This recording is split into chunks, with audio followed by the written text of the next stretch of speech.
Guys, look around. You need to see the true Christians, right? Y'all are the true Christians. Not only the front end of spring break, but y'all sprung forward. I don't think I've ever used the word sprung forward, and you're here. God bless you. Thank you for being here. This is a great day to celebrate God and continue to look in His Word chronologically. We're reading through it chronologically as a church. We're studying it during Bible study at 9:30, and then worship, we're looking at biographies chronologically. Last week we looked at Jacob, his amazing life, kind of how he got to where he was, and then he had 12 kids. Today we get to study the life of one of the most interesting characters in all the Old Testament. Probably the character that somehow relates to each one of us. I was the type of person that regardless of what stage of life I was in, I just tried to make the most of it. In high school, I had lots of friends that would go, man, I just can't wait to get out of high school. I just said, hey, I'm gonna have the best time I can in high school. When I graduate, but while I'm here, I'm gonna enjoy it. When college, I had some friends that said, I can't wait to get out of college and get working and start making money. I thought they were crazy, so I took 6 years. I enjoyed it, all 6. I enjoyed that stage, and then kind of the newlywed getting into work and trying to figure all the things out. I just enjoyed that stage and each stage with my kids. But the amazing thing is I look back, every one of those stages have had their circumstances. Every one of them have had consequences, and every one of them have kind of had some struggles or some trials or tribulations. Some of those were self-imposed. Some of those, totally not on me, just circumstances around me that made things more difficult or maybe an uphill struggle. And so this morning, you may be in one of those uphill climbs. And in fact, it may be self-imposed.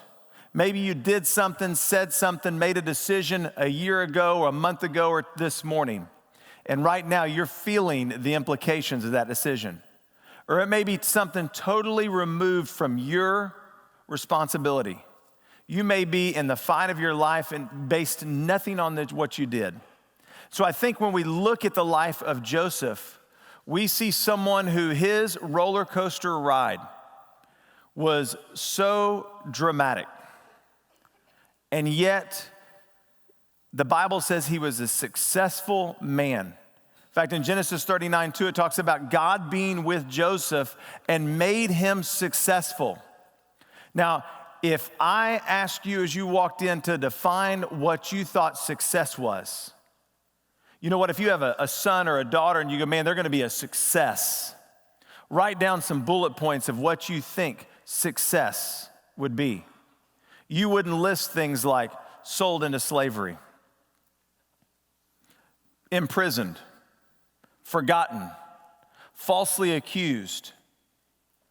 But that's exactly the story of Joseph. And when we look at each stop of the way that he took on his incredible journey, you're gonna see that Joseph had friends and he had foes. He had people who were great supporters of his, and he had people who absolutely were against him for one reason or another. And I think that relates to so many of us because we have, in every step of the way, we have people who are fans, there are friends, there are cheerleaders. In fact, you could be the worst vocalist in the world and they could say, oh, you sounded great, okay? They're also not only friends, but liars, all right? You need honest friends who'll tell you the truth so you don't end up on American Idol sounding like some of those people do, right? They don't have people at home that love them, okay?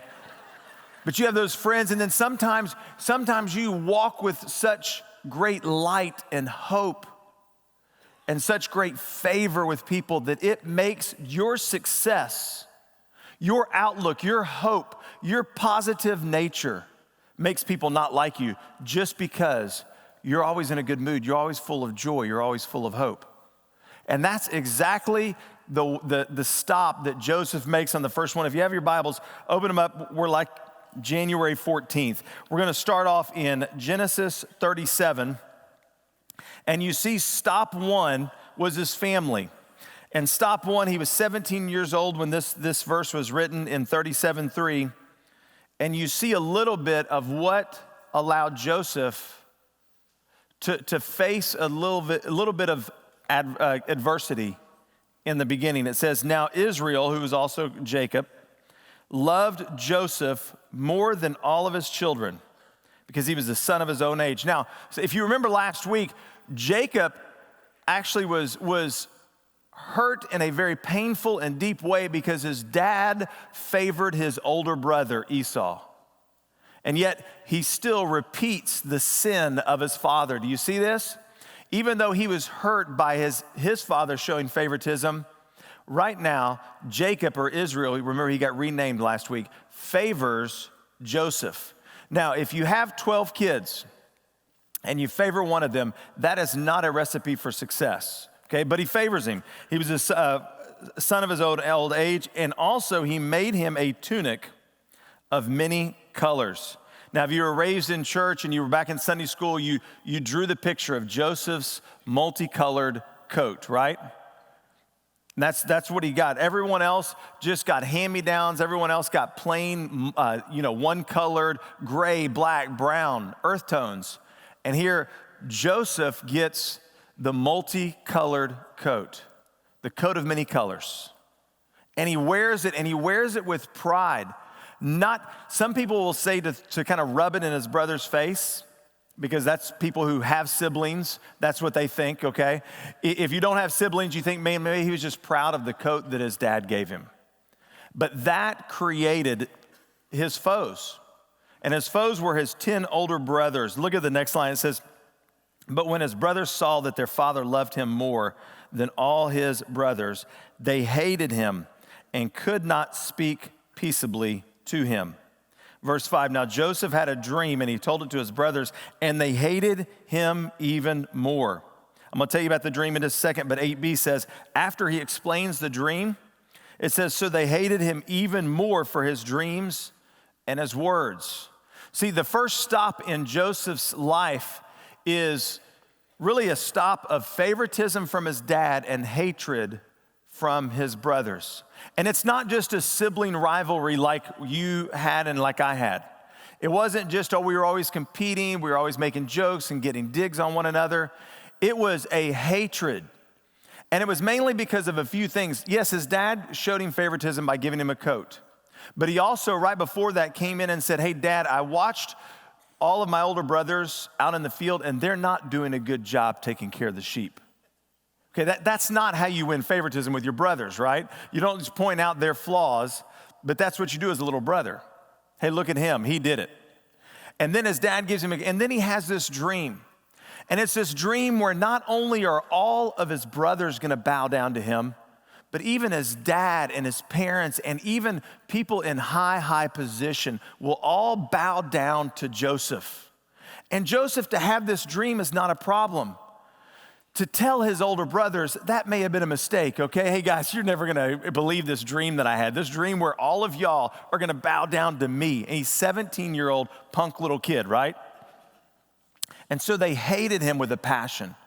Every step of the way at home, there was just more hatred and more burning, just disgust with their little brother. To the point where right after this, the 10 brothers are taking the sheep out for a little stroll. Dad sends Joseph out and says, hey, go check on your brothers. And while he's a distance off, his brothers have an idea. Their hatred beyond sibling rivalry was a hatred that led them to want to kill their little brother. And I love that passage when they saw him at a distance. How would they tell it was Joseph from a far off distance? Was it his walk? No, it was his coat. They saw that coat, and here comes Joseph over the hill, checking on them, already giving them a bad report maybe a year before for their dad. And here he comes with his coat, wearing it with pride, and their hatred burned. Nothing that Joseph did, everything that his dad did, dad gave him, and he set him up. The brothers said, let's kill him. And one brother said, no, let's not kill him. Let's not shed the blood, because then his blood will be on our hands. Let's just throw him in this pit. And so when he comes up and goes, hey, brothers, how's it going? They grab him and throw him in a pit that he could not escape from. Now, everyone kind of gives credit to this brother that said, let's not kill him. Let's just throw him in the pit. But Reuben, the oldest, would have been responsible for him. But what was he going to do down in the pit? He was going to starve to death, which I think is more cruel than just putting him out of his misery for him to sit down there and go thirsty and hungry until he dies. And so they're sitting around feeling pretty good about Joseph down in the pit. We finally got rid of this brother. We finally got rid of dad's favorite. And we no longer have to put up with this dreamer, this kid flaunting his coat, this kid telling on us that we're not doing a good job. And along comes a caravan. God's perfect timing. And one of the brothers said, you know what? Why don't we make some money off Joseph? Let's not just leave him here to die. Let's sell him into slavery. We'll take his coat. We'll put blood all over it. We'll tell dad that he was kind of eaten by some animals. And they said, that's a great idea. We'll sell him into slavery. And that's exactly how this stop ends. They grab his brother. I wonder if just for a moment he felt hope. Oh, maybe my brothers have come to their senses. They're getting me out. They're not going to leave me here in this pit to die. Maybe my begging and my pleading and my crying from the pits, maybe that cry has been heard. And they grab him and all of a sudden they sell him into slavery, but not before they rip off that coat so that they can rip it up, pour goat's blood on it so they can take it back to their dad and say, hey, isn't this Joseph's coat? I think he was eaten by wild animals. And so stop one, he's got a friend in his dad, but he's got foes.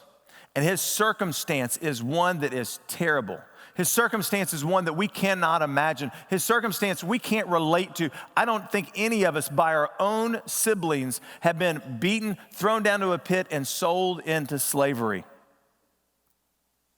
And Joseph continues to have an outlook of positive nature because stop number 2 leads him to a man named Potiphar's house. Stop 2 in chapter 39, he gets sold to a man named Potiphar. Verse 4 of chapter 39 says, so Joseph found favor in his, Potiphar's sight, and served him. Then he made him an overseer of his house and all that he had put under his authority. So it was from that time that he had made him an overseer of his house and all that he had, that the Lord blessed the Egyptian's house for Joseph's sake. And the blessing of the Lord was on all that he had in the house and in the field. Thus he, Potiphar, left all that he had in Joseph's hand. And he did not know what he had except for bread which he ate. Now Joseph was handsome in form and appearance. So he gets sold into slavery. And the part that I skipped over was that verse 2, that God was with Joseph. Now, when you've gone through a difficult time, when you think, man, I did nothing to deserve this. I am in such tribulation and trial. I'm in a pit. I'm being sold into slavery. No one likes me. My foes are prevailing over me. You have to remember, we have to remember that God is with us. Even in the pit, even in the house sold into slavery. And Joseph takes this outlook on life. Instead of saying, why me? He just simply says, what's next? Not why me, Lord, but what do you have in store for me? If you're going to sell me into slavery, you know what I'm going to do? I'm going to roll up my sleeves and I'm going to be the best servant in the household. And because he just didn't sit around and sulk, because he didn't sit around and feel sorry for himself in the pit or in the cell of himself, because he had confidence that God was with him in the pit and in slavery, God gave him success. So much success that Potiphar, this wealthy man, in fact, it said he was really in charge of the king's army or the king's protective services. He would have had a few jobs. He had to protect the Pharaoh or the king. And you had to pay this person a lot of money because you had to pay them enough where someone couldn't buy him out. Since he was in charge of the protection of the king, he was a wealthy man and had a lot. And when Joseph came under his care, Joseph, with the Lord's help, found favor in the sight of Potiphar. Why? Because Joseph sat around and moaned and belly ached and no. Because Joseph said, where I am, I'm going to serve those around me as I'm serving the Lord. And Joseph did his job with excellence. And he had every right to complain. He had every right to moan and bellyache. But he said, you know what? If God's placed me here in this house, I'm going to serve well in this house. And the Lord was with him. In fact, it said Potiphar gave him more responsibility, and that was blessed, and more responsibility, and that was blessed. And he said, basically, Potiphar turned over everything to Joseph's care. Potiphar didn't even have to think about anything that was under his care except what he was going to eat. That's success in the midst of circumstance. That's looking at God's purpose for you in the pit and not feeling sorry for yourself in your circumstance. And when we look to what God has for us in the midst of our brokenness, of our circumstance, of our difficulty, when we look to what God has said, God, what next? Instead of why me? But you know, he had a friend in this stop. He also had a foe. And it came in the form of a woman. Basically, it said, in 7, it says, and it came to pass after these things that his master's wife cast longing eyes on Joseph, and she said, lie with me. Verse 10, so it was as she spoke with Joseph day by day that he did not heed her to lie with her or be with her. Every day he had an advance from his boss's wife, from his master's wife. And it said there, I kind of read it kind of slide, that Joseph was handsome in form and appearance. It only says that about a few people in Scripture. It said that about Joseph's mom. So like most of us, all the guys got their good looks from their mom, right? But the handsome in form and appearance, let me translate that. It means he had a six-pack, okay? It means that his hair was perfect, that he had just a big, strong-looking guy. And you know what? Potiphar in his job, he was gone a lot. Always on the road. And Potiphar's wife, we don't even get her name, just Potiphar's wife. She looked at this young man, handsome in form and appearance. And she said, hey, Potiphar's gone. Would you come in here? And if anybody had justification of, you know what, why not? I was sold into slavery. My life was ripped from me. My inheritance, my character, my being, every bit of my identity was pulled from me. And I'm thrown into here. And I've been serving your husband. And everything that I've done, he's been blessed by. And he's left me in care of everything. But he responds to her. He says, I will not sin against my God. I will not sin against my God. When we don't have anything going for us, do we take a stand for God? When it seems like everything is against us, regardless of what we've done, we've had bad circumstance after difficult circumstance, after trial and tribulation, and all of a sudden a sin is dangled out in front of us. A person says, hey, how about this? Do we stand on who God is and how much he loves us? And he also says, you know what? Your husband, my master, he's basically put everything under my care except for his food and you.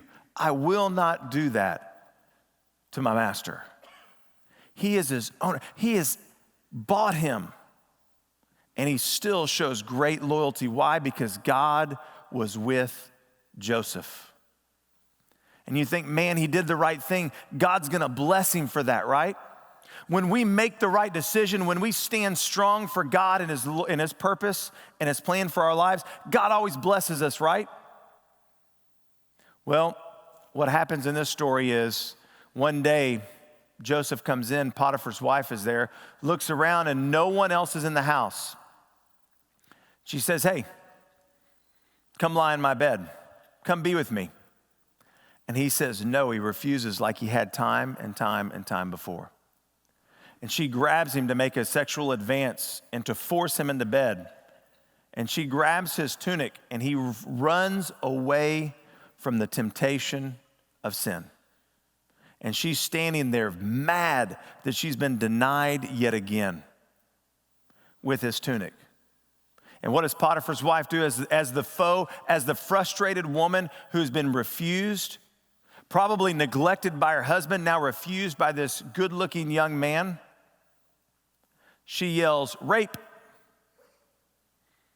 And when Potiphar comes home, she points her finger at Potiphar and says, "This Hebrew, this foreigner that you brought into our household has made advances to me. When I screamed, he ran away." Says that Potiphar was furious. Not every gap of this story is filled in, but I really think that Potiphar, although was furious that he had to do something to Joseph, I think he had a little bit of sense. I think he understood his wife. I think he understood the integrity of this young Hebrew man who God blessed every step of the way. I also think he knew that Joseph was smart enough, if he was going to do something, not to leave his tunic, because that is punishable by death. Potiphar should have had Joseph killed right there, but instead he throws him into prison, throws him into jail, and he leaves stop 2 and goes to stop 3 in this amazing journey that is Joseph's life. The foe is Potiphar's wife, who falsely accuses Joseph and lands him in jail. And here's really the application to us, 2019.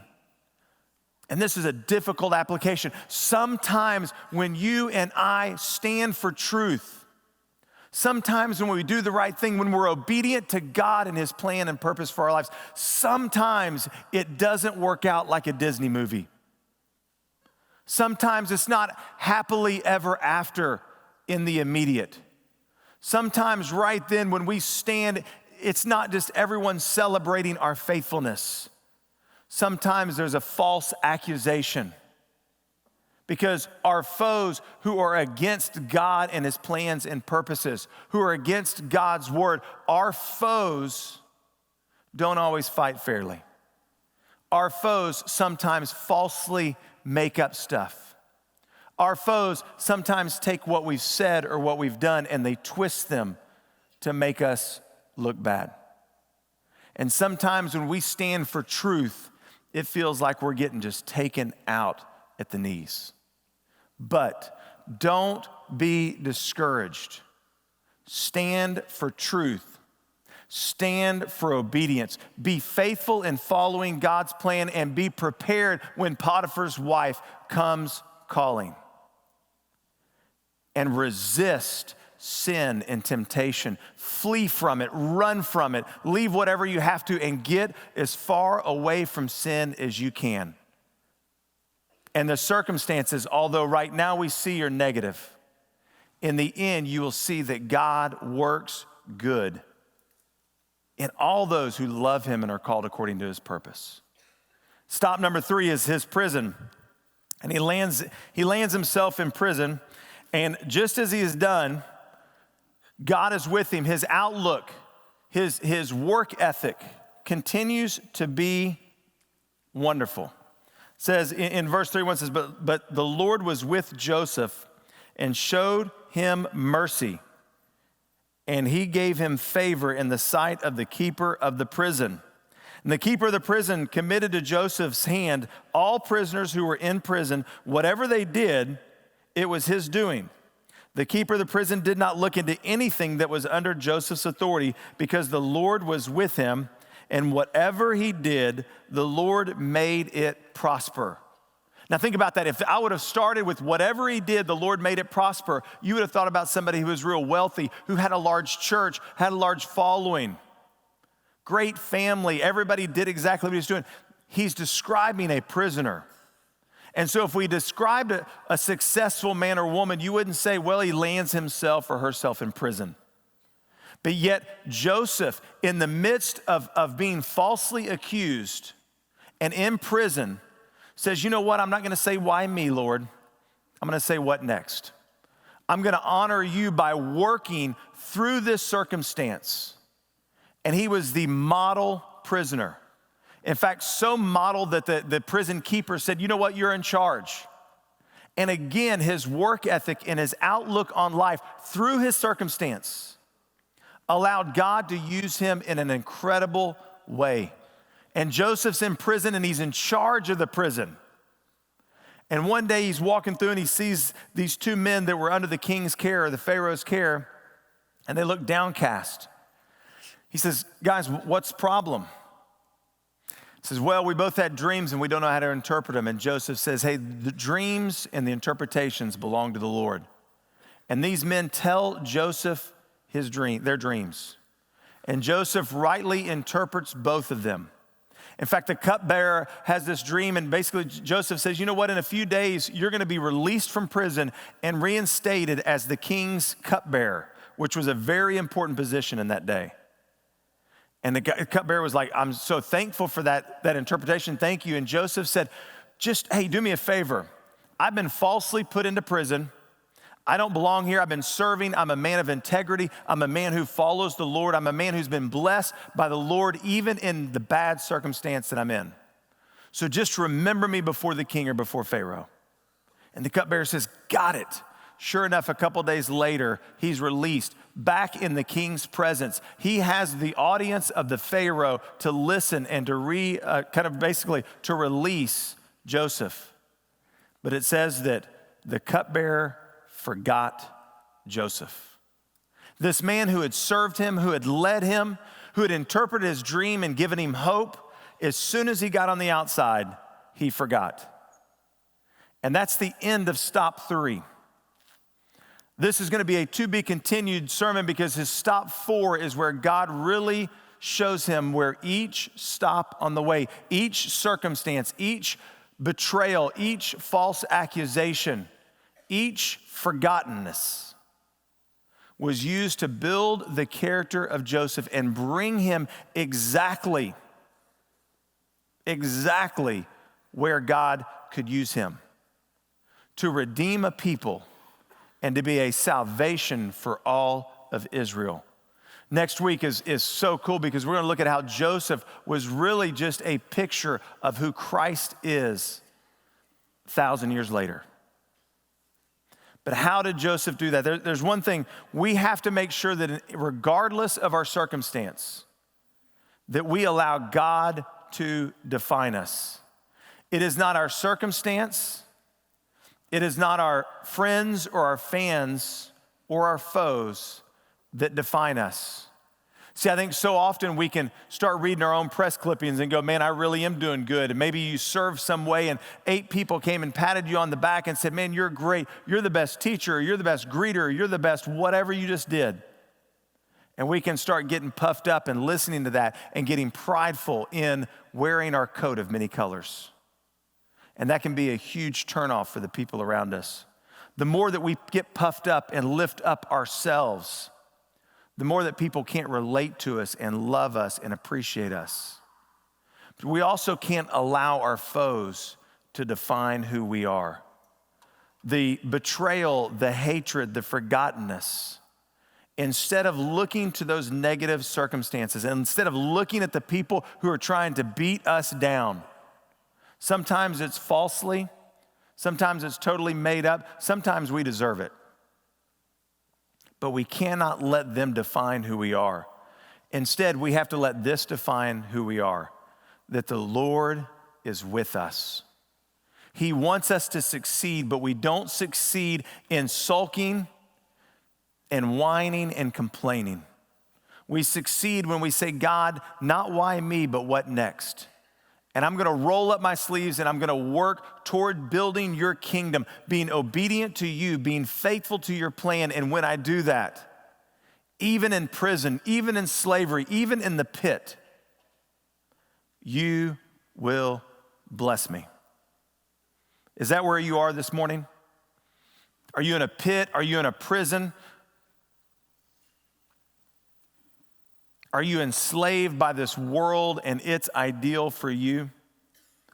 God can use that to bring glory to his name and to bring you and me to the place where he wants us to be.